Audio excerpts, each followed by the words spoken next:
ஓம் விக்னேஸ்வரா போற்றி, ஓம் நவக்கரன் அருளை போற்றி. விருச்சிக ராசி நேயர்களுக்கு வணக்கம். விருச்சிக ராசி நேயர்களே, இந்த வீடியோ பதிவில் வீட்டில் பணம் சேர்கிறதுக்கு எப்படின்னு சில தகவல்களை சொல்கிறோம். கோச்சார நிலைகள், ஜனன ஜாத அமைப்புகள், நட்சத்திர அமைப்புகள், இது மூணையும் சேர்த்து உங்களுக்கு நான் சொல்கிறேன். உங்கள் ஜாதகத்தை நீங்கள் பார்த்து செக் பண்ணிக்கலாம். ராசி கட்டத்தில் பொதுவாக ராசி கட்டத்தில் லக்கணத்தை தெரிஞ்சு வச்சுக்கோங்க. விருச்சிக ராசி அனுச நட்சத்திரம், விசாக நட்சத்திரம், கேட்டை நட்சத்திரமாக இருந்தாலுமே லக்கணம் என்னென்னு தெரிஞ்சு வச்சுக்கணும். ஏன்னா லக்கணம் தான் முதல் வீடு. லக்கணத்திலிருந்து தான் நம்ம கிரக நிலையில் பார்க்கணும். இப்போ நிறைய பேருக்கு பணம் நிறைய சம்பாதிக்கிறோம் சார், வீட்டில் தங்க மாட்டேக்கு, பணப்பிரச்சனை இருந்துக்கிட்டே இது இருக்குது, கடன் வாங்குற மாதிரி இருக்குது, எவ்வளோ வந்தாலும் போக மாட்டேங்குது, பிரச்சனை போக மாட்டேங்குது, ஒரு பக்கம் வருது ஒரு பக்கம் போயிடுது, பணம் வீட்டில் தங்க மாட்டேக்கு அப்படின்னு ஃபீல் பண்ணுவாங்க. அதுக்கு ரெண்டு காரணம் இருக்குது. ஒன்று இயற்கையிலே நம்ம ஜாதகம் விதி கர்ம பலன், நம்ம ஜாதக கட்டத்தில் 2, 5, 9ஆம் இடங்கள் டிஸ்டர்ப் ஆகிருந்துச்சுன்னா வீட்டில் பணம் தங்காது. அதுக்கடுத்து நம்ம செய்கிற செயல்பாடுகள், வீட்டில் சில செயல்பாடுகள் செஞ்சோம்னாலும் வீட்டில் பணம் தங்காது. ஸோ 2 இருக்குது. அதாவது ஒன்று பிறப்பிலே வர்றது தலையெழுத்து, அதுக்கடுத்து நம்மளோட செயல்பாடு. ஒரு மனிதனுக்கு வாழ்க்கையில் 3 விதமாக சொல்லப்படுறது: விதி, மதி, கதி. விதிங்கிறது என்ன? படைப்பிலே வருது, அதை மாற்ற முடியாது. அடுத்து மதினா என்ன? நம்ம கொஞ்சம் யோசனை செஞ்சு மாற்றுறது. சரி இப்படி இல்லை அப்படி செய்வோம். இப்போ சில நேரம் வயிற்றுக்கு சரியில்லைன்னா தயிர் ஊற்றி சாப்பிட்றோம்ல, உரப்பை குறைச்சிக்கிறோம், உஷ்ணத்தை குறைச்சிக்கிறோம், சூடாக சாப்பிட மாட்டோம், குளிர்ச்சியாக தயிர் ஊற்றி சாப்பிடுவோம், அந்நேரம் வயிற்றுக்கு சரியாக போயிடும். ஸோ இது மதி. நம்மளாம் யோசனை பண்ணி நம்ம சில ஏற்பாடு செய்கிறோம், சில காரியங்களை பண்ணுறோம். அடுத்து கதி. விதியும் மதியும் சேர்ந்து சில செயலை செஞ்சாலுமே கதின்னு ஒன்று இருக்குது. அது அப்படித்தான் நடக்கும், வேறு வழி இல்லை சார், நிறைய செஞ்சு பார்த்தேன் சார், ஒன்றும் மாற மாட்டேங்குது சார், அப்படியே தான் சார் இருக்குது அப்படின்னு சொல்லுவாங்க. விழுந்து படிக்கிறான் சார், மார்க் எடுக்க மாட்டேங்கிறான், ஜஸ்ட் பாஸ் தான் பண்ணுறான் அப்படின்னு சொல்லுவாங்க. டியூஷனுக்கு வச்சாலும் அவனுக்கு அதே நிலை தான் இருக்கும். ஒரு பையனுக்கு உதாரணத்துக்கு, ஏன்னா அவனுக்கு கதி அதுதான். விதியும் மதியும் சேர்ந்தாலும் கதின்னு ஒன்று இருக்குது, அந்த கதியை மாற்ற முடியாது. ஸோ ஒரு தனி மனிதனுக்கு விதி, மதி, கதி, இது 3 படி தான் வாழ்க்கை போகும். ஆணாக இருந்தாலும் சரி, பெண்ணாக இருந்தாலும் சரி, யாராக இருந்தாலும் சரி, எந்த வயசில் இருந்தாலும் சரி, விருச்சிக ராசியில் எந்த லக்கணத்தில் எந்த நட்சத்திரத்தை பிறந்தாலும் சரி, விதி, மதி, கதி. சரியா? இதில் இந்த கதிக்கு தான் நம்ம சில பூஜ்ய புனஸ்காரம், வழிபாடு, பரிகாரம்லாம் பண்ணுறோம். மதி என்ன சார் அப்படின்னா, மதிங்கிறது ராசி, சந்திரன். இப்போ விருச்சிக ராசிங்கிறது மதி, சந்திரன் நின்ற இடம் ராசி, சந்திரனை மதி அப்படிம்பாங்க. மதினால சந்திரன் தான். ஸோ சந்திரன் மனோகாரகன். மதினால என்ன? யோசனை தானே.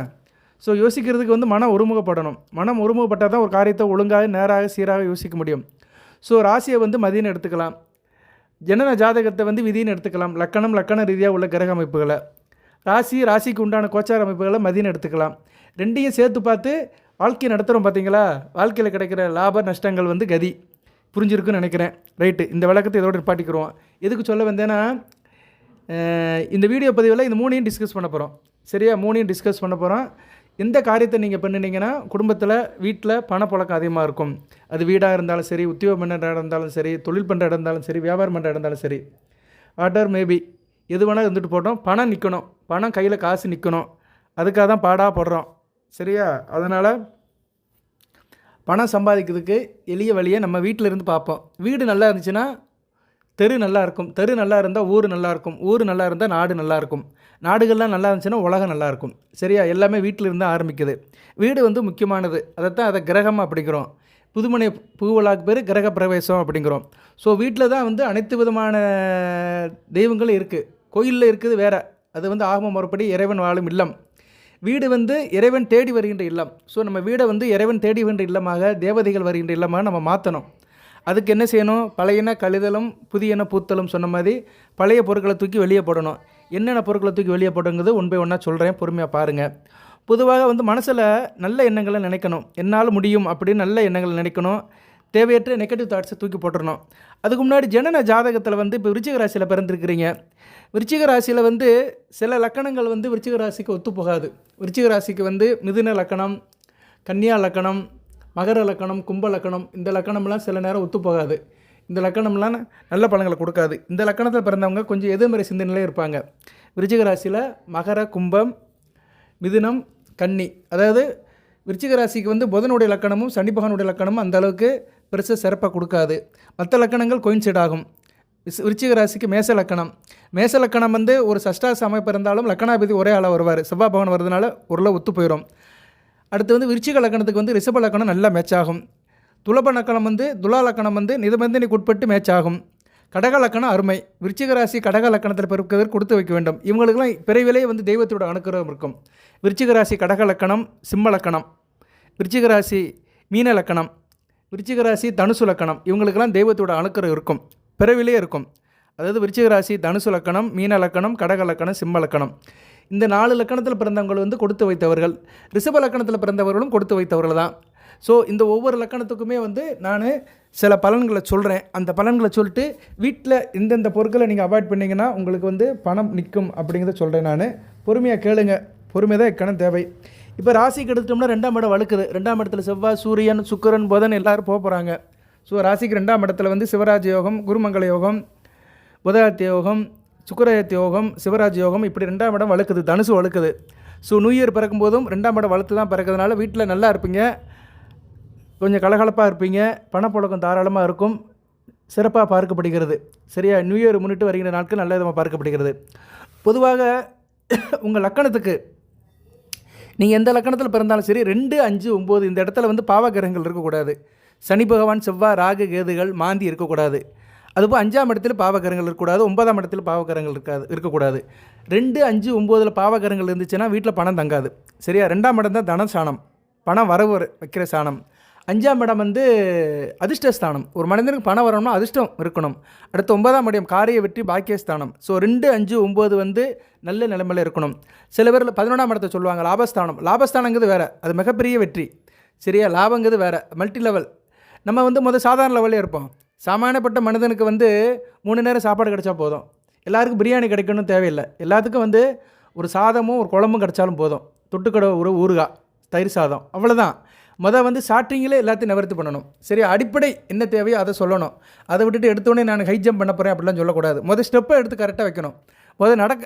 வந்து சீராக நடந்தால் தான் வேகமாக ஓட முடியும். நடக்க தெரிஞ்சவன் தான் ஓட முடியும். எனக்கு நடக்கவே முடியலப்பா, எந்திரிச்சே நிற்க முடியல, நான் ஓடுறதுக்கு ஆசைப்படக்கூடாதுல்ல, அதுக்காக தான் நான் சொல்கிறேன். 11ஆம் இடங்கிறது வந்து ஓடுறது. சரியா? ரொம்ப ஸ்பீடாக ஓடுறது.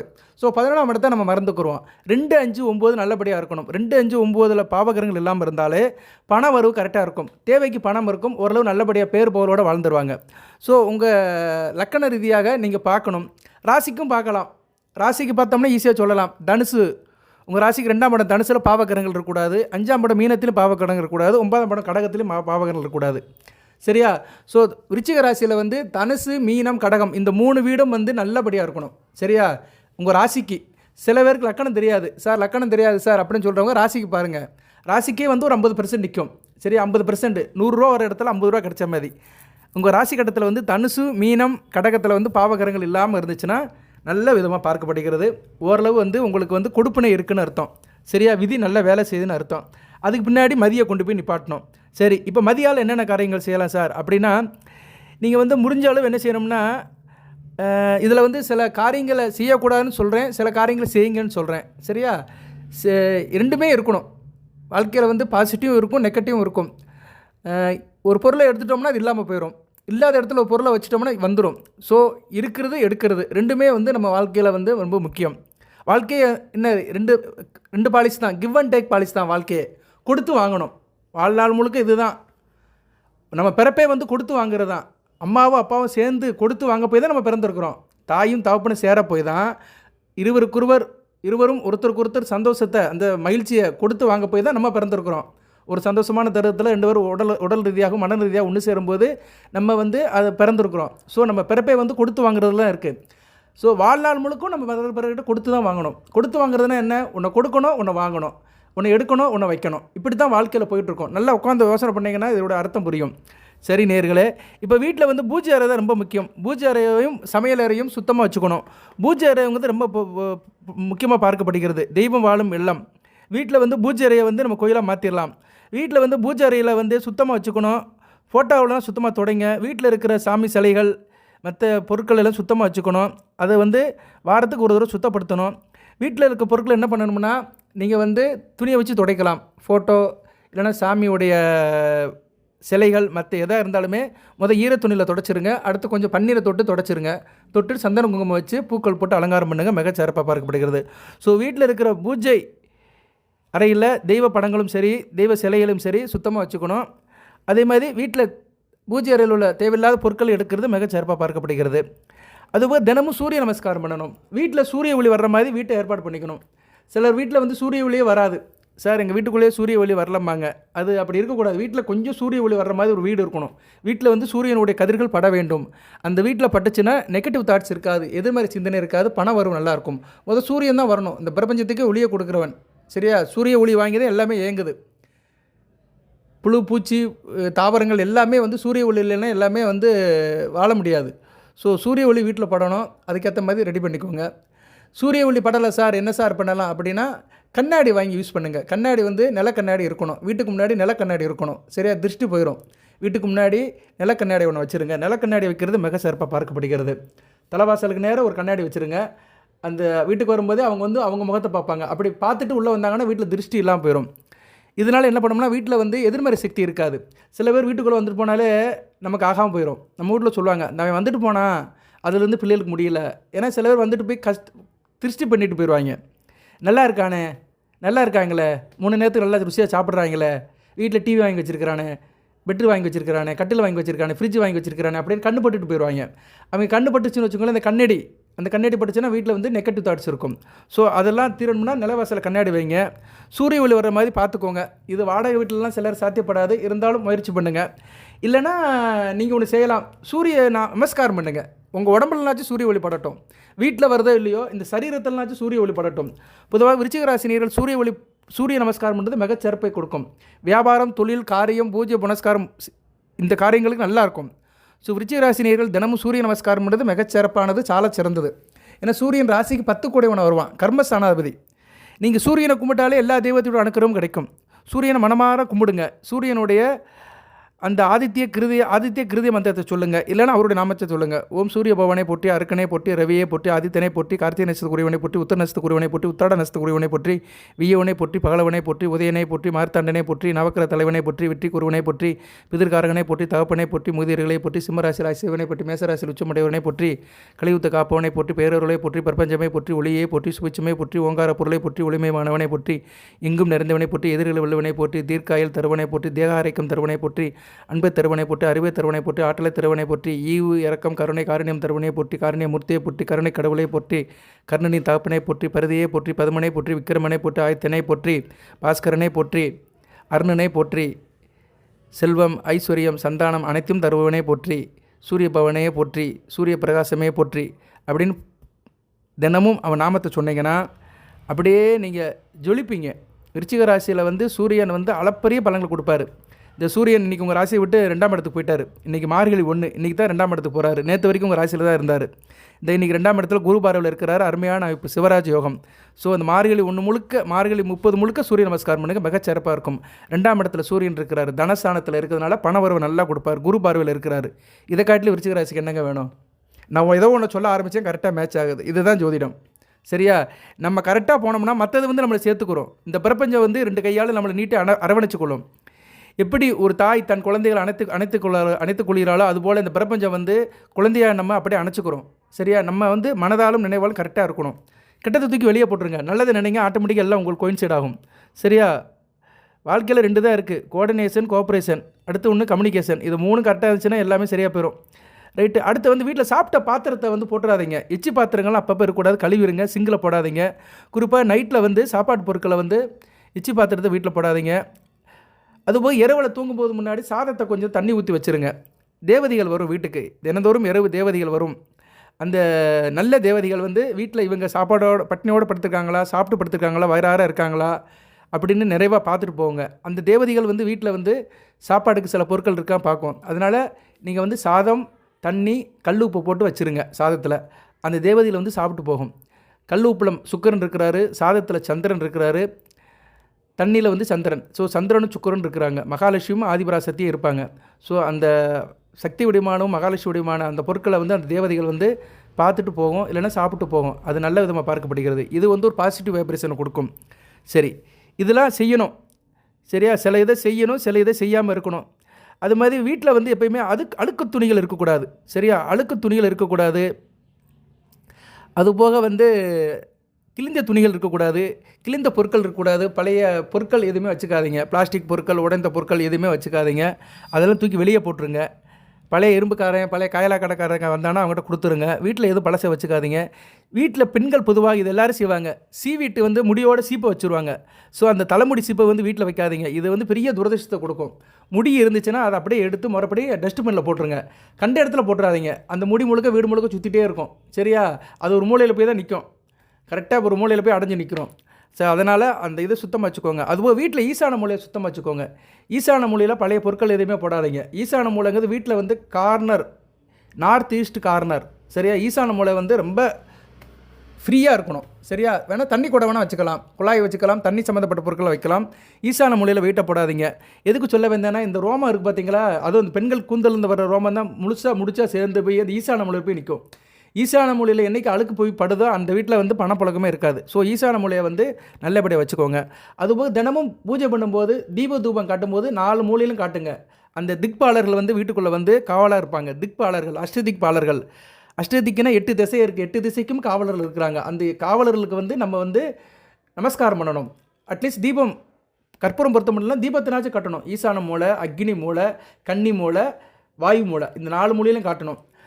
கன்னி மூலையில் கிச்சன் இருக்கும். ஈசான மூலையில் வந்து எம்டியாக தான் இருக்கும். சிலர் வீட்டில் ஈசான மூலையில் பூஜை ரூம் வச்சுருப்பாங்க. கன்னி மூலையில் தான் மேக்ஸிமம் பூஜை ரூம் இருக்கணும். சரியா? கன்னி மூலைங்கிறது வந்து நார்த் வெஸ்ட்டு, சரி சவுத், ஆமாம் சவுத் வெஸ்ட்டு கன்னி மூலை. இந்த பக்கம் வந்து அதுக்கு சைடில் இருக்கிறது வந்து வாயு மூலை. சரியா? வாயு மூலையிலே வந்து பற்றி காட்டலாம். வீட்டில் 4 மூலைக்கும் வந்து தினமும் வந்து அந்த தீப தூபங்கள் காட்டுறது மிக சிறப்பாக இருக்கும். வீட்டில் பணப்பழக்கம் இருக்கும், அப்படியே வந்து நிற்கும். சரியா? பணம் வந்து அப்படியே நிற்கும், சிறப்பாக பார்க்கப்படுகிறது. சிலதை செய்யணும், சிலதை செய்யக்கூடாது. இது ரெண்டில் அப்படி தான் இருக்கணும். அதுபோல் வீட்டில் பெண்கள் எப்போயுமே கொலுசு போட்டிருக்கணும். பெண்கள் வந்து வீட்டில் கொலுசு போட்டு நடக்கணும். கொலுசு சத்தம் வீட்டில் கேட்கணும். வீட்டில் சண்டை சச்சரவு இருக்கக்கூடாது. யார் என்ன சொன்னாலும் சரின்னு போயிருங்க. வீட்டில் எதுவும் பிரச்சனைனா டக்குன்னு வெளியே போயிருங்க. சரியா? ஆண்களுக்கு எதுவும் பிரச்சனைனா டக்குன்னு சட்டையை போட்டு வெளியே போயிருங்க. பிரச்சனை வர நேரம் ஒரு கிளாஸ் தண்ணியை குடிச்சிருங்க, பிரச்சனை அமைஞ்சிரும். சரியா? அந்த கோபம் குறைஞ்சிருச்சுன்னா எல்லாமே போக்கு மாறிடும். அதுபோக வீட்டில் வந்து ஒட்டடைகள் இருக்கக்கூடாது. இது ரொம்ப முக்கியம். ஒட்டடைகள், தூசு தொப்பட்டை எதுவுமே இருக்காது. ஒட்டடைகள் எடுத்துருங்க. அட்லீஸ்ட் மாதத்துக்கு ஒரு தடவைனாச்சும் ஒட்டடை எடுத்துருங்க. ஒட்டடை சேரத்தான் செய்யும், அது தவிர்க்க முடியாது. ஒட்டடை, சிலந்தி வலை எல்லாத்தையும் எடுத்துடணும். அதுபோல் வெள்ளிக்கிழமை ஒட்டடை எடுக்காதீங்க. வெள்ளிக்கிழமை வந்து எதுவுமே வந்து ஒட்டடை எடுக்கக்கூடாது. சரியா? ரொம்ப அதை கொஞ்சம் ஆச்சாரமாக பார்த்துக்கோங்க.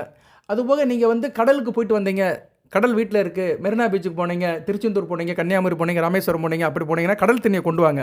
கடல் தண்ணியை ஒரு பக்கெட்டில் கொண்டு வந்துட்டு அந்த தண்ணியை கொஞ்சம் வச்சுக்கோங்க. வச்சுக்கிட்டு என்ன பண்ணுங்கன்னா, அதை வந்து மற்ற தண்ணியில் கொஞ்சம் போல் ஊற்றிடுங்க. கடல் தண்ணி வந்து கொஞ்சம் நாள் உப்பாயிரும், ரொம்ப நாளைக்கு வைக்க முடியாது. இருந்தாலும் இருக்கிற அளவுக்கு இருக்கட்டும். அதில் கொஞ்சம் போல் எடுத்து நீங்கள் இந்த வீட்டை கழுவுற தண்ணியில் ஊற்றிட்டு வீடு முழுக்க சுத்தம் பண்ணுங்கள்.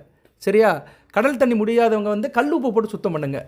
கல்லுப்பு போட்டு வீடை முழுக்க சுத்தம் பண்ணுங்கள். செவ்வாய் வெள்ளிக்கு சுத்தம் பண்ணக்கூடாது வீட்டை. செவ்வாய் வெள்ளிக்கு வீட்டை துடைக்கக்கூடாது. மற்ற நாள் துடைக்கலாம். செவ்வாய் வெள்ளியை விட்டுட்டு மற்ற நாள் ஃபுல்லாக வீட்டை துடைக்கலாம். கல்லுப்பு போட்டு துடைக்கலாம். இல்லைனா கடல் தண்ணி இருந்தாலும் அதை கொஞ்சம் ஊற்றி மிக்ஸ் பண்ணி துடைக்கலாம். கல்லுப்பு போட்டு துடைச்சிங்கன்னா வீட்டில் உள்ள நெகட்டிவ் ஃபுல்லாக போயிடும். வீட்டில் உள்ள தரை இருக்குது பார்த்தீங்களா, தரை தான் ரொம்ப முக்கியம். ஏன்னா எல்லாமே தரையில் தான் உட்காருது.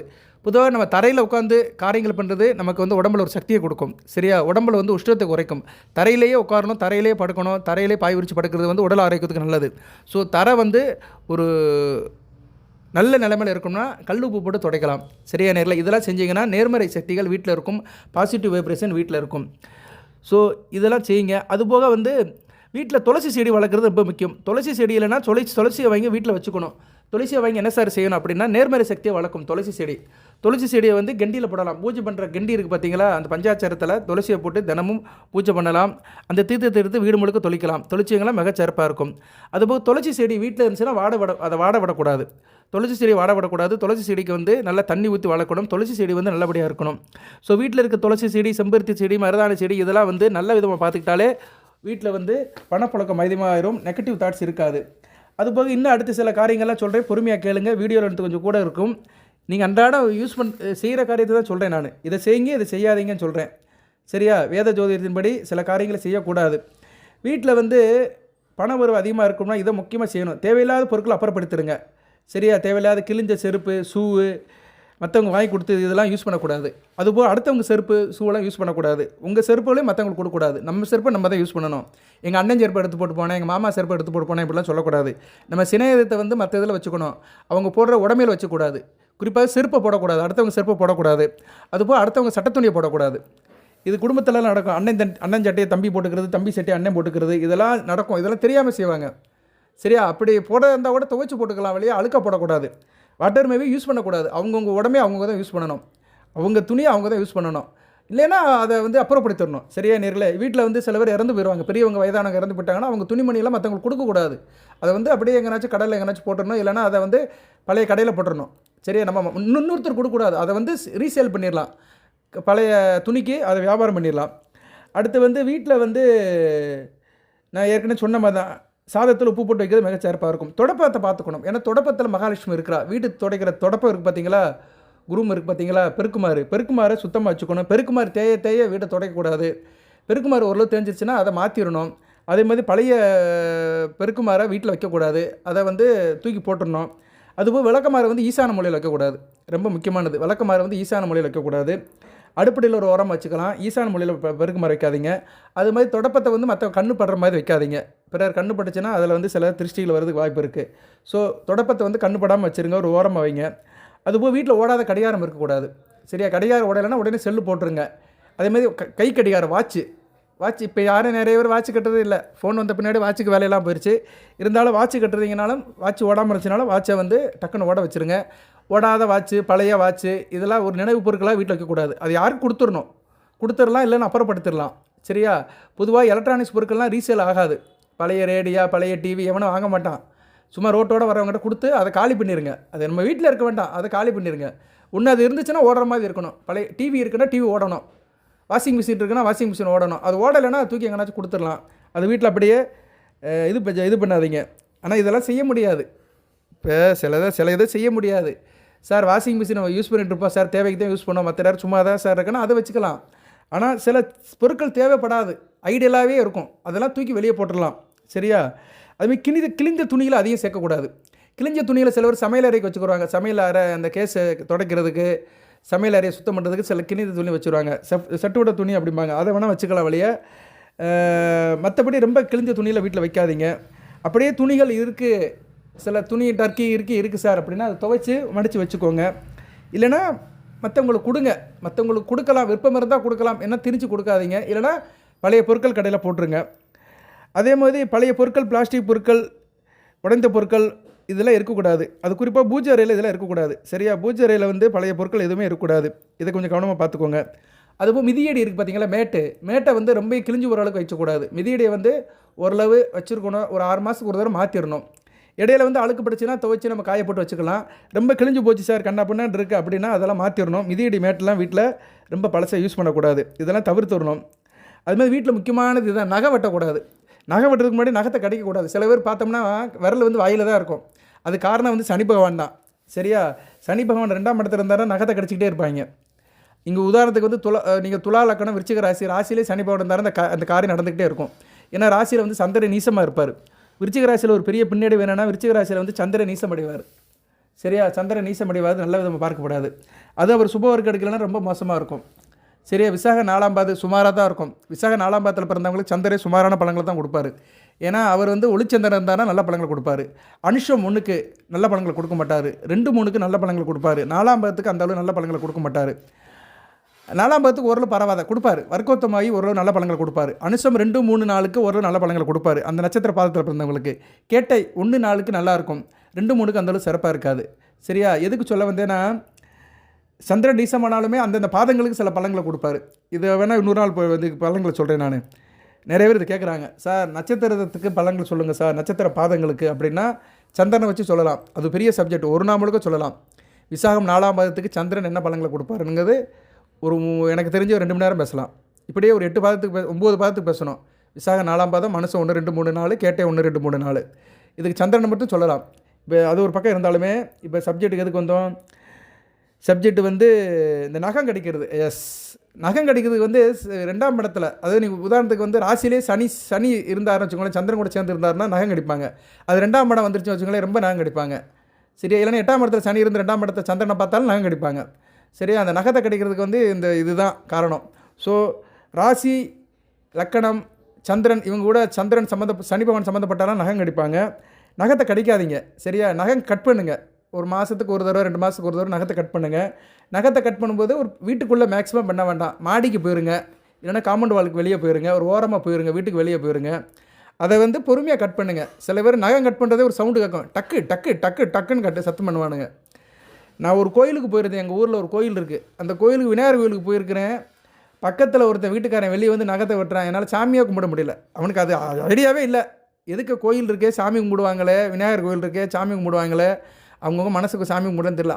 அவன் வந்து இந்த நெயில் கட்டரை வச்சுக்கிட்டு டக்குன்னு வெட்டுறான். இதை நான் அனுபவித்தேன். இப்படியும் சில பேர் இருக்கிறாங்க.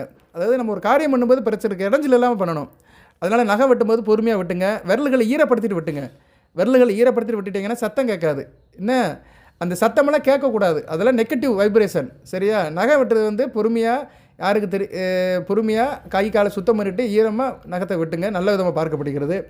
சார் எனக்கு வழி இல்லை சார், வீட்டுக்குள்ளே தான் வெட்டணும்னா ஒரு பேப்பரை போட்டுட்டு வெட்டுங்க. அந்த நகை பீசஸ் எல்லாம் வேஸ்ட்டுனா பேப்பரில் விழுந்துச்சுன்னா அதை எடுத்து அப்புறப்படுத்திடுங்க. அடுத்து வந்து இதெல்லாம் செவ்வாய் வெள்ளிக்கு நகை வெட்டாதீங்க. சரியா? செவ்வாய் வெள்ளி ஜென்ம நட்சத்திரம் வர அன்றைக்கெல்லாம் நகை வெட்டாதீங்க. ஜென்ம நட்சத்திரத்தெல்லாம் பார்க்க முடியாது, காலண்டரில் தான் பார்க்கணும். அதனால் செவ்வாய் வெள்ளின்னு எடுத்துக்கோங்க. செவ்வாய் வெள்ளிக்கு நகை வெட்டாதீங்க. அதுபோக செவ்வாய் வெள்ளிக்கு முடிவு வெட்டாதீங்க. இதெல்லாம் செய்யக்கூடாது. இதெல்லாம் செஞ்சுட்டோம்னா வீட்டில் பணம் நிற்கும். சரியா நேரில்? சில பேர் சொல்லுவாங்க, என்னடா மூட நம்பிக்கையாக பேசிகிட்டு இருக்கான்னு அப்படிம்பாங்க. இதெல்லாம் மூட நம்பிக்கை இல்லை, பெரியவர்கள் சொன்னது தான். அந்த காலத்தில் செவ்வாய்க்கிழமை பாப்பர் ஷாப் இருக்காது, சலூன் கடை இருக்காது. அங்கே போர்டு போட்டிருப்பாங்க, பிரதி செவ்வாய் விடுமுறை போட்டிருப்பாங்க. மேக்ஸிமம் செவ்வாய்க்கிழமை அந்த காலத்தில் பாப்பர் ஷாப் இருக்காது. இன்றைக்கி பாப்பர் ஷாப்லாம் வேறு மாதிரி போயிடுச்சு, ஹைஜீனிக்காக போயிடுச்சு, ஹைடெக்காக போயிடுச்சு. யார் வேணாலும் பாப்பர் ஷாப் வச்சுக்கலாம். சரியா? காசு பணம் இருந்துச்சா நம்ம கூட 10 கடை ஓப்பன் பண்ணிக்கலாம். இன்றைக்கி அது வந்து வேறு மாதிரி போயிடுச்சு. செவ்வாயும் கிடையாது, வெள்ளியும் கிடையாது. ஸோ இதெல்லாம் இந்த நேதிக்கு உட்பட்டு நீங்கள் செய்யணும். செஞ்சீங்கன்னா வீட்டில் நல்லாயிருக்கும், பணப்புழக்கம் இருக்கும், எதிர்மறை சக்தி இருக்காது, நேர்மறை சக்தி இருக்கும், நல்லபடியாக வாழ்வீங்க. அதுமாதிரி ஒட்டடையை பற்றி சொல்லிட்டேன். பழைய பொருட்களை வந்து நீங்கள் யூஸ் பண்ணக்கூடாதுன்னு சொல்லிட்டேன். உடைந்த பொருட்கள் பிளாஸ்டிக், சில்வர் எதுவுமே இருக்கக்கூடாது. சில பேர் இந்த சில்வர் பாத்திரம் உடஞ்சி போச்சு சார், சில்வரில் ஓட்டை விழுந்துருச்சு, அதில் அப்படியே வச்சிருக்கிறேன், துணியை கட்டிட்டு வச்சிருக்கிறேன், புளி அடைச்சி வச்சிருக்கிறேன், தார் அடைச்சி வச்சிருக்கிறேன். சில குடும்பத்தில் இதெல்லாம் நடக்கும். இதெல்லாம் தவிர்த்துருங்க. சரியா? சில்வர் பாத்திரத்தில் ஓட்டை விழுந்துருச்சுன்னா தூக்கி வெளியே போட்டுருங்க. சரியா? பாத்திரத்தில் ஓட்டை இருந்துச்சுன்னா தூக்கி வெளியே போட்டுருங்க. பழைய பாத்திரத்தை அதை யூஸ் பண்ணாதீங்க. அதுபோக வந்து வீட்டில் வந்து முக்கியமானது, ஈவினிங் காலையில் பக்தி பாடல் கேளுங்க, இல்லைனா பக்தி நாமத்தை சொல்லுங்கள், இறை நாமத்தை சொல்லுங்கள். காலையில் பூஜை பண்ணும்போது நீங்கள் மந்திரத்தை சொல்லுங்கள், இல்லைனா மந்திரத்தை கேளுங்க. சரியா? சில பேர் டிவியில் போட்டு கேட்பாங்க, சில பேர் டேப்பில் போட்டு கேட்பாங்க, சில பேர் ஃபோன்லேயே கேட்பாங்க. எதுனாச்சும் போட்டு கேளுங்க. அதாவது நம்ம படிக்கிறது ரொம்ப நல்லது, நம்ம சொல்லணும், வாயால் சொல்கிறதா ரொம்ப நல்லது. இல்லை சார் எனக்கு டைம் இல்லை அப்படின்னா காதால் கேளுங்க. அதுபோக ஈவினிங் 6 to 7 மகாலட்சுமி வர நேரம், வீட்டுக்கு வந்து மகாலட்சுமி வர நேரம். அந்நேரம் இந்த டிவி சீரியல்லாம் பார்க்காதீங்க. இதுதான் ரொம்ப முக்கியமானது. இது பெண்களுக்கு ரொம்ப பிடிக்காது இந்த விஷயம் நான் சொல்கிறது. ஈவினிங் 6 to 7 வீட்டில் டிவி சீரியல்லாம் பார்க்காதீங்க. ஏன்னா அதில் எதனாச்சும் ஒரு இதை போட்டுவானுங்க. அவன் ஏதோ ஒரு சீரியலை போடுவான், அதில் அன்றைக்கி சோக சீனாக இருக்கும், ஏதோ ஒன்று சண்டையாக இருக்கும், இல்லை ஏதோ ஒரு சம்பவம் துர்சம்பவம் இருக்கும். அதெல்லாம் அந்த நேரம் கேட்காதீங்க. 6 to 7 வந்து வீட்டில் வந்து பக்தி பாடல் போடுங்க. சரியா? பக்தி பாடல் போடுங்க. பக்தி பாடலை சில நேரம் எல்லா சேனலும் போடுவானுங்க. வசந்தி டிவி, மெகா டிவிலெலாம் அந்த 6 to 7 பக்தி பாடல் போடுறாங்க. அந்த பாடலில் கேளுங்க. என்ன? சரியா? ஸோ 6 to 7 வந்து பக்தி பாடல் கேளுங்க. சீரியலு இந்த குப்பையெல்லாம் பார்க்குறதுக்கு டயத்தை வச்சுக்கோங்க. 8 மணிக்கு மேலே பாருங்கள். சரியா? உட்காந்துக்கிட்டு சொல்லுவான், எதனாச்சும் ஒன்று சொல்லிட்டு இருப்பானுங்க. சரியா? மாமியா மருமக சண்டை, அங்கே ஓடனா இங்கே ஓடனா, அவள் இவனை கூட்டிகிட்டு ஓட்டிட்டா, இவன் அவனை கூட்டிகிட்டு ஓட்டிட்டான்னு சீரியல் இதான் போடுவானுங்க. சரியா? அந்த சீரியலை பாருங்கள், வேணான்னு சொல்லலை. ஸோ பெண்களுக்கு, தாய்மார்களுக்கு தயவு சொல்கிறேன், 6 to 7 சீரியல் பார்க்காதீங்க. அதெல்லாம் மூட்டை கட்டி வச்சு கொஞ்சம் மனசை ஒருமுகமாக ஆக்குனீங்கன்னா வீட்டில் பணப்புழக்கம் நல்லபடியாக இருக்கும். அதுபோக பெண்கள் வந்து அழகக்கூடாது வீட்டில். பெண்களும் சரி, குழந்தைகளும் சரி வீட்டில் அழகக்கூடாது. இது வந்து ஆண்களுக்கு. எதாக இருந்தாலும் பெண்கள்கிட்ட கோவப்படாதீங்க, பெண்களை கண்களுங்க வைக்காதீங்க. சில பெண்கள் உடனே கண்ணு கசிக்கிடுவாங்க, சென்சிட்டிவாக இருப்பாங்க. சரியா? சென்சிட்டிவாக இருப்பாங்க, உடனே கண்ணை கசிக்கிடுவாங்க, கண்ணிலேருந்து நீர் வந்துடும். இவங்களுக்கும் அப்படி தான். சரியா? 2ஆம் இடம் சரியில்லாமல் இருக்கும், உடனே கண்ணை கசிக்கிடுவாங்க. 2ஆம் இடம் வந்து கொஞ்சம் டேமேஜ் ஆகிருந்துச்சு வச்சுக்கோங்களேன், பாவக்கிற தொடர்பு இருந்துச்சுன்னா கண்ணை கசிக்கிடுவாங்க. அப்படியே தண்ணி மாலையாக கொட்டுவாங்க. தலைக்கு மேலே வாட்டர் டேங்க் இருக்கிற மாதிரி, குழாயை திறந்து விட்ட மாதிரி தண்ணி வந்துக்கிட்டே இருக்கும். சின்ன வார்த்தை சொல்லக்கூடாது. புருஷன் சின்ன வார்த்தை சொல்லிட்டானா உடனே அழுதுருவாங்க. ஸோ பெண்கள் வந்து அழுகவும் கூடாது, தேவையில்லாத விஷயத்துக்கு அழுகக்கூடாது. அழுக வேண்டாம் சொல்லலை, தேவையில்லாத விஷயத்துக்கெல்லாம் அழுகக்கூடாது, எடுத்ததுக்கெல்லாம் அழுகக்கூடாது. அதுமாதிரி குழந்தைகளை ரொம்ப அழக விடாதீங்க. வீட்டில் வந்து பிள்ளைகளுக்கு சாப்பாட்டுக்கு பொருளை வச்சுருங்க. பிள்ளைகளை வந்து பறக்கக்கூடாது. அது இல்லை இது இல்லை, எனக்கு அது வேணும் இது வேணும்னு பறக்கக்கூடாது. பிள்ளைகள் வந்து பொருட்கள் தேவைக்கு வீட்டில் இருக்கணும். பிள்ளைகளுக்கு எதனாச்சும் 2 பிஸ்கட்னாச்சும் வீட்டில் இருக்கணும். சரியா? எதுவும் இல்லாமல் வீட்டை தொடச்சி போட்ட மாதிரி வைக்காதீங்க, வாங்கி வைங்க. நீங்கள் சொல்லுவீங்க, எல்லாம் சொல்கிறீங்க, எனக்கு காசு இல்லை. காசு வரும் சார், இல்லைன்னு சொல்லக்கூடாது. நம்மக்கிட்ட இல்லைன்னே சொல்லக்கூடாது, ஏற்பாடு பண்ணுறேன் அப்படி தான் சொல்லணும். இல்லைன்னு சொல்ல வார்த்தையை எடுத்துருங்க, இல்லைன்னு சொல்லக்கூடாது. இல்லைன்னு சொல்லாமல் நான் பார்க்குறேன், ஏற்பாடு பண்ணுறேன், அப்புறம் பார்க்குறேன் அப்படின்னு ஒரு வார்த்தையை சொல்லி பாருங்கள், எல்லாமே உங்களுக்கு கிடைக்கும். அதுபோக பெண்கள் அழகு வைக்காதீங்க. பெண்கள் வந்து கண்ணீர் சிந்தக்கூடாது குடும்பத்தில். சரியா? பெண் வந்து மகாலட்சுமிக்கு சமமானவள். அதுபோக ஆண்களையும் பெண்கள் வந்து வற்புறுத்தக்கூடாது. சில பெண்கள் வீட்டில் வந்து ஆண்களை வந்து கிண்டி பார்த்துக்கிட்டே இருப்பாங்க, ஆண்களை ஆழம் பார்த்துக்கிட்டே குத்தி காட்டிக்கிட்டே இருப்பாங்க. அப்படி பண்ணக்கூடாது. ஆண் பாவம் பொல்லாதது. பொதுவாக 2 பாவம் பொல்லாதது, பூனை பாவம் பொல்லாதது, அதுக்கடுத்து ஆண் பாவம் பொல்லாதது. சரியா? ஆண் பாவத்தை வாங்கிறாதீங்க. பெண்களே, தாய்மார்களே, இன்றைக்கி நவயுகத்தில் இருக்கிற பெண்களே, மாடர்ன் பெண்களே, நீங்கள் வந்து தயவு செய்து ஆண்கள் கல்லானாலும் கலவனும் பொருளானாலும் புருஷன் இருந்தாலும் சில நியாய தர்மத்துக்கு உட்பட்டு நியாயமாக போங்க. தொட்டதுக்கெல்லாம் வந்து குறை கண்டுபிடிச்சிட்டு ஆண்கள் மனசை நோக வைக்காதீங்க. ஆணுக்கு அழுக தெரியாது, அழுக மாட்டான். அழுதா வந்து அவனுக்கு வந்து தன்மான பிரச்சனை ஆயிரும். அதனால் என்ன பண்ணுவான், போய் கடைக்கு போயிடுவான், டாஸ்மார்க் போயிடுவான். அங்கே போய் ஒரு கோட்டரை அடிச்சுட்டு போதையெல்லாம் தெரிஞ்ச பிறகு வீட்டுக்கு வருவான். வீட்டுக்கு வந்த பிறகு சண்டை ஆரம்பிக்கும், நீ குடிச்சிட்டு வந்துட்டேன்னு. அவன் குடிக்கிறது காரணமே நீ தான். சரியா? ஒரு ஆண் வந்து ஏதோ ஒன்று பாதிக்கப்பட்ட போய் தான் குடிக்கிறாங்க. அதுக்கு நான் எல்லாத்தையும் சொல்லப்பட்டேன். சில பேர் போதைக்காக குடிக்கிறாங்க, கையில் காசு பணம் அதிகமாக இருக்குன்னு குடிக்கிறாங்க. ஆனால் சில பேர் வந்து மன அழுத்தத்துக்காக குடிக்கிறாங்க. அந்த மன அழுத்தம் வந்து மேக்ஸிமம் வீட்டில் இருந்தால் வரும். சரியா? ஸோ இந்த மன அழுத்தம் வராமல் இருக்கணும்னா பெண்கள் வந்து ஆண்கள்கிட்ட மியூச்சுவலாக இருக்கணும். என்றைக்கு மியூச்சுவல் அண்டர்ஸ்டாண்டிங் வீட்டில் இருக்கோ, ஒருத்தருக்கு ஒருத்தர் புரிதல் அதிகமாகதோ அங்கே வந்து எந்த பிரச்சனையும் இருக்காது. இப்படி நிறைய சொல்லிட்டு போகலாம் நேயர்களே. ஸோ எனக்கு தெரிஞ்ச ஒரு 10-15 சொல்லியிருக்கிறேன். இந்த நெகட்டிவ் தாட்ஸ் இதெல்லாம் தூக்கி எறிங்க. சரியா? இந்த தரித்திரத்தெல்லாம் தூக்கி எறிஞ்சிட்டிங்கன்னா வீட்டில் வந்து செல்வ செழிப்பு இருக்கும், மகாலட்சுமி வாசம் பண்ணுவா, வீட்டில் பணப்புழக்கம் இருக்கும், பிரச்சனை தீரும். அது வீடாக இருந்தாலும் சரி, கடையாக இருந்தாலும் சரி, வியாபாரமாக இருந்தாலும் சரி, தொழில் பண்ணுற இடமா இருந்தாலும் சரி, உத்தியோகத்துக்கு போகிற இடமா இருந்தாலும் சரி. பொதுவாக வீட்டில் இருந்து நல்ல மைண்டில் போயிட்டாலே உத்தியோகத்தில் வர பிரச்சனை சால்வ் அவுட் பண்ணிடலாம். சரியா? உத்தியோகத்தில் பிரச்சனை கொடுக்க தான் செய்வாங்க. இன்றைக்கி தனியார் உத்தியோகத்திலலாம் சக்கையாக எடுத்துருவாங்க. சரியா? சாறு எடுத்து சக்கையை தான் அனுப்பிவிடுவானுங்க. ஏன்னா தனியார் உத்தியோகத்தில் அதுதான் வேலை அவனுக்கு. சரியா? ஒரு ஆணையோ பெண்ணையோ ஒரு 50 வயசு வரைக்கும் தான் வேலைக்கு வச்சுருப்பாங்க. அது 40 வயசுக்கு மேலே கழட்டி விட்ருவானுங்க. அவங்ககிட்ட இருந்து எவ்வளோ உரிய முடியுமோ அவ்வளோ உறிஞ்சிருவானுங்க. சரியா? தனியாரில் போட்டி போகாமல் நிறையா இருக்குது. தனியார் உத்தியோகத்தில் ரொம்ப நாளைக்கெல்லாம் வேலை பார்க்க முடியாது. அதனால் குறுவாராக இருங்க, புத்திசாலித்தனமாக இருங்க, உங்கள் வேலைகளை வகைப்படுத்திக்கோங்க. சரியா? அந்த காலத்தில் பாருங்களேன், விஷயமானவே வந்து டீச்சர் வேலைக்கு போயிடுவான், இல்லைன்னா பேங்க் வேலைக்கு போயிடுவாங்க. டென்ஷன் இல்லாத வேலையாக இருக்கும். டீச்சர் வேலை வருஷத்தில் பாதி நாள் லீவு. அது கவர்மெண்ட் டீச்சர்னால் சொல்லவே வேண்டாம், தொட்டதுக்கெல்லாம் லீவு. மழை பெஞ்சா லீவு, அதிகமாக வெயில் அடித்தாலும் லீவு. இப்படி லீவ் வந்துகிட்டே இருக்கும், சம்பளம் போட்டுகிட்டே இருப்பான். அரசாங்கத்தில் எவ்வளோ கடன் வாங்கினாலும் சரி, அவன் 6 லட்சம் 7 லட்சம் கோடி கடன் வாங்கினாலும் சரி, அவன் இங்கே சம்பளத்தை போட்டுக்குருவான். அரசு ஊழியர்களுக்கு அகவலைப்படை உயர்வு, அது உயர்வு, ஆட்டுக்குட்டி உயர்வு, இப்படி போட்டுகிட்டே இருப்பான். அவன் நல்லா இருப்பான். இங்கே சாமானியப்பட்டவன் தனியார் ஊற்றிட்டு போகிறவன் சங்கடப்பட்டு இருப்பான். இவன் என்ன பண்ணுவான்? அதனால தான் யாராக இருந்தாலும் சரி அந்த வயசுலேயே ஒரு 25 வயசுக்குள்ளேயே உங்கள் வாழ்க்கையை நிர்ணயம் பண்ணிடுங்க, நல்லபடியாக இருக்கும். இதெல்லாம் வாழ்க்கை தத்துவங்கள். சரியா? இதெல்லாம் தெரிஞ்சுக்கணும். ஏன்னா 25 வயசில் கவலை இருக்காது. நம்ம வந்து கண்டதே காய்ச்சி கொண்டதே கோலன்னு இருப்பான். ஆனால் 45 வயசில் கஷ்டப்படுவான். சில பேர் கூறுவார கரெக்டாக போயிடுவானுங்க, தெளிவாக இருப்பானுங்க, தெளிவாக படிப்பானுங்க, தெளிவாக ஒதுங்கிடுவானுங்க. அப்படியே ஒரு வாத்தியார் வேலை, டீச்சர் வேலை, இல்லைன்னா பேங்க் வேலை, அப்படி இப்படி போய் ஒதுங்கிடுவானுங்க. இல்லைன்னா வெளிநாட்டு கொஞ்சம் வயசுலேயே போயிட்டு 40 வயசுக்கு இங்கே வந்துடுவானுங்க, நல்லா சம்பாதிச்சுட்டு இங்கே வந்து உட்காந்துக்குருவானுங்க. அதனால் நீங்கள் வந்து ராசி பலம் பார்க்குறது, ஜாதகம் பார்க்குறது எல்லாமே இருந்தாலுமே இந்த மதின்னு ஒன்று சொன்னேன் பார்த்தீங்களா, அந்த மதி தான் இதுக்கெல்லாம் காரணம். மதி இருந்துச்சுன்னா பொழைச்சிக்கலாம், வாய் உள்ள பிள்ளை பொழைக்கும். அதனால் மதி ரொம்ப முக்கியம். விதி ஒரு மாதிரியாக இருந்தாலும் மதியால் வெல்லலாம். மந்திரம் கால், மதி முக்கால். அதனால் கொஞ்சம் இந்த வீடியோ கேட்குற தாய்மார்கள் பிள்ளைகளை நல்லபடியாக கொஞ்சம் வளங்க. சரியா? நீங்கள் நம்ம காலம்தான் போயிடுச்சு, பிள்ளைய காலம் வச்சு நல்லபடியாக வரணும்னு சொல்லிட்டு பிள்ளைகளை வந்து யோசனை பண்ணி படிக்க வைங்க. எந்த படிப்பு படித்தா வேலை கிடைக்கும் அந்த இதுக்கு படிக்க வைங்க. இதெல்லாம் ஒரு 25 வருஷம் கழித்து எப்படி வருமோ அது போய் நம்ம வந்து ஜஸ்டிஃபை பண்ணணும். அப்படி பண்ணால் தான் வருங்காலம் நல்லபடியாக இருக்கும். சும்மா வாங்கினோம், போனோம், டிவியை பார்த்தோம், சாப்பிட்டோம், ஆடினோம், ஒரு சினிமா நடிகர் வந்தார், ஒரு கூட்டத்துக்கு போனோம், கூட்டத்தில் மாட்டிக்கிட்டோம், இதெல்லாம் இருக்கக்கூடாது. அவன் வருவான், கோடிக்கணக்கில் சம்பாதிச்சிட்டு வரான், கடைசி காலத்தில் வரான். நம்ம போகக்கூடாது. சரியா? நம்ம தெளிவாக இருக்கணும். நம்ம வாழ்க்கை நம்ம கையில் தான். நான் ஜோதிடமும் சொல்லுவேன், சில பொது கருத்துக்களும் சொல்லுவேன். நீங்கள் நல்லா இருக்கணும் தான் சொல்கிறேன். தெரிந்தவர்களுக்கு இது ஈஸியாக இருக்கும். என்னடா சொன்னது தெரிஞ்சதை சொல்கிறான்னு. தெரியாதவங்களுக்கு இது ஒரு வரப்பிரசாதமாக இருக்கும். ஏன்னா இன்றைக்கி மக்கள் வந்து ஈஸியாக ஏமாற்றப்படுகிறார்கள். ஆதிக்க வர்க்கம் வந்து சாமானியப்பட்ட மக்களை அடிமையாக வச்சுக்கிட்டே தான் இருக்குது. நீங்களே யோசிக்கக்கூடாது தான் நிறைய பேர் நினைக்கிறாங்க. நீங்கள் யோசிச்சிட்டிங்கன்னா மாறிடுவீங்க. ஸோ நல்ல யோசனை பண்ணுங்கள். யோசனை பண்ணுறதுக்கும் சந்திரன் தான், மதி தான். ஸோ விதி மதி கதியில் மதி வந்து ரொம்ப முக்கியம். மிடில் இருக்குது. என்றைக்குமே மிடில் ரொம்ப முக்கியங்க. மிடில் ஆர்டர் தான் ரொம்ப முக்கியம். கிரிக்கெட் விளையாடல வந்து ஒரு மேட்ச் ஜெயிக்கனா பாருங்களேன், இந்த மிடில் ஆர்டரில் நல்லா விளையாடுவானுங்க. அவங்க நல்லா விளாண்டுட்டாங்கன்னு வச்சுக்கலாம், அந்த மேட்ச் ஜெயிச்சிடும். ஸோ அந்த மிடில் இருக்குது பார்த்தீங்களா, அதுதான் ரொம்ப முக்கியம். அதே மாதிரி மனித வாழ்க்கையில் நடுப்பகுதி தான் ரொம்ப முக்கியம். 40 வயசுலேருந்து 55 வயசு வரைக்கும் தான் ஒரு ஆணுக்கும் பெண்ணுக்கும் பொறுப்பு அதிகமாக இருக்கும். ஸோ அதில் தான் நம்ம வந்து சொதப்பிடுவோம். ஸோ கொஞ்சம் கவனமாக இருங்க. நீங்களும் கவனமாக இருங்க. உங்கள் பிள்ளைகளும் உங்கள் சந்ததிகளையும் வருங்காலத்தில் வருகிற சந்ததிகளும் கவனமாக கொண்டு போங்க. தொடர்ந்து வீடியோ பாருங்கள். எதாக இருந்தாலும் கமெண்ட் பாக்ஸில் கேளுங்க. இந்த வீடியோ பதிவில் நான் ராசி பலன்கள் அந்த அளவுக்கு சொல்லலை, சில இதுதான் சொல்லியிருக்கிறேன் நான். சரியா? சில தகவல்களை சொல்லியிருக்கிறேன். அதுவும் வேத ஜோதிடத்தின் அடிப்படையில் தான் சொல்லியிருக்கிறேன். சரியா? நான் ஏற்கனவே சொன்ன மாதிரி பழகின கழியதலும் புலிதின பூக்களும் நல்லபடியாக இருக்கட்டும். மார்கழி மாதம் வந்துருச்சு. மார்கழி மாதம் நல்லா வழிபாடு பண்ணுங்கள். கோயில் குளத்துக்கு போங்க. போக முடியாதவங்க வீட்டில் சாமி கும்பிடுங்க.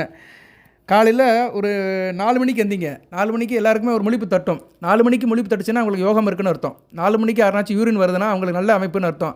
அந்த தெய்வம் அவனை எழுப்பி பார்க்கணுன்னு அர்த்தம். நீங்கள் என்ன பண்ணுங்கன்னா நேரம் யூரின் போங்க, கையை காலை கழுவுங்க, முடிஞ்சால் கழுவுங்க. இல்லைனா மனசு சுத்தமாக இருக்குன்னா நேராக வந்து ஒரு 5 நிமிஷம் நீங்கள் படக்கறையில் வந்து வெளியே வந்து உட்காந்துக்கிட்டு எல்லா நாமத்தையும் சொல்லுங்கள், தெய்வத்து நாமத்தை சொல்லுங்கள். விருச்சிக ராசிக்கு வந்து உசிஷ்ட கணபதி இருக்கிறாரு. உசிஷ்ட கணபதி நாமத்தை சொல்லுங்கள். ஓம் உசிஷ்ட கணபதியை நமக்கான ஒரு 18 தடவை சொல்லிட்டு உங்களுக்கு பிடிச்ச எல்லா தெய்வத்தையும் சொல்லிட்டு படுத்துருங்க. சரியா சார்? எனக்கு வேலை இல்லை சார், எனக்கு 7 மணிக்கு மேலே தான் வேலைன்னா ஒன்றும் பிரச்சனை இல்லை. நீங்கள் மார்கழி மாதத்தில் இருந்துச்சு அதிகாலையில் குளிச்சுட்டு கோயிலுக்கு தான் போகணுன்னு கணக்கு கிடையாது. அந்த 4 மணிக்கு எழுந்திரிச்சிட்டு யூரின் பாஸ் பண்ணிவிட்டு வீட்டில் அந்த படுக்கிறதுக்கு முன்னாடியே வந்து உட்காந்துக்கிட்டு அந்த உசிஷ்ட கணபதியை நமக்குன்னு சொல்லிட்டு மற்ற தெய்வத்தை நினச்சிக்கிட்டு மனசார நினச்சிக்கிட்டு நீங்கள் தூங்குங்க, நல்லபடியாக நடக்கும். அந்நேரம் தெய்வத்தை நினைக்கணும். ஏன்னா அந்நேரம் தான் அந்த தேவலோகத்துலேருந்து தேவரெல்லாம் வருவாங்க. அந்த தனுர் காலத்தில் அந்த அதிகாலை வேளையில் தான் அவங்க துயில் எழுதுகிற நேரம். அந்த நேரத்தில் அவங்கள நினச்சிட்டு போனால் போதும். கோயிலுக்கு போய் உருவ வழிபாடு தான் பண்ணணும்னு கிடையாது. சொரூப வழிபாடுங்கிறது 2வது தான் வந்தது. அலங்காரம் பண்ணுறது, தூபம் காட்டுறது எல்லாமே 2வது தான். மனம்தான் கோயில். நெஞ்சமே கோயில், நினைவே சுகந்தம், பூஜைக்குள்ளே வர பரபரமே. அதனால் உங்கள் மனதை வந்து கோயிலை மாற்றிடுங்க. அந்த நேரத்தில் இறைவனை வேண்டுங்க. அவ்வளோதான் சார், வேறு ஒன்றும் கிடையாது. மனம்தான் மார்க்கம். மனம் இருந்தால் மார்க்கம் உண்டு. சரியா? அது நிறைய சொல்லிட்டே போகலாம். இதெல்லாம் ஈஸி. இதெல்லாம் எங்கிட்ட அலைய வேண்டாம். சில பேர் வயசானவங்களால முடியாது. கொஞ்சம் வயசுக்காரன் ஓடுவான், குளிச்சுட்டு ஓடுவான். சரியா? அது போகிறவங்க போங்க, வேணாம் சொல்லலை. காலையில் குளிச்சுட்டு கோயிலுக்கு போகிறவங்க போங்க. முடியாதவர்கள், குளிக்க முடியாதவர்கள் வீட்டிலேயே உட்காந்து அந்த நேரத்தில் சாமி கும்பிடணும். அவ்வளோதான். டைம் தான் முக்கியம். காலம் தான் பொன்னானதுன்னு இருக்கான். கடமை பொன்னானதுன்னு சொல்லலை, காலம் பொன்னானது. அந்த காலத்தில் நீங்கள் வந்து அந்த இறைவனை வழிபாடு பண்ணிட்டீங்கன்னா அது பொன்னாக மாறும். வாழ்த்துக்கள். எல்லாம் வல்ல இறைவன் விருச்சிக ராசினியர்களுக்கு சில சௌபாகியத்தையும் சில ஐஸ்வர்யத்தையும் சில நன்மையிலும் கொடுப்பார். அனைத்து வளங்கள் நலங்களை பெற்று தேக ஆரோக்கியத்துடன் தீர்க்காயலுடன் நீடோடி வாழ்க, நிறைந்த வளம் பெறுக. நன்றி நேர்களே. எதாக இருந்தாலும் கமெண்ட் பாக்ஸில் கேளுங்க. சரியா? கமெண்ட் பாக்ஸில் கேளுங்க. ஜனனஜா செக் பண்ணுறங்க, வாட்ஸ்அப்பில் அனுப்புங்க. உசிஷ்ட கணபதிக்கு படம் வேணுங்க என்கிட்ட கேட்கலாம். 8807457629. அந்த படத்தை வாங்கி பிரிண்ட் அவுட் வாங்கி வீட்டில் வச்சு கும்பிடுங்க. நல்லபடியாக பார்க்கப்படுகிறது. குறிப்பாக கேது திசை நடக்கிறவங்க வழிபாடு பண்ணலாம். மற்ற திசையில் கேது புத்தி நடக்கிறவங்க வழிபாடு பண்ணலாம். பொதுவாக விநாயகர் வழிபாடு சகல தோஷங்களையும் நீக்கும். வாழ்த்துக்கள் நேர்களே. நன்றி.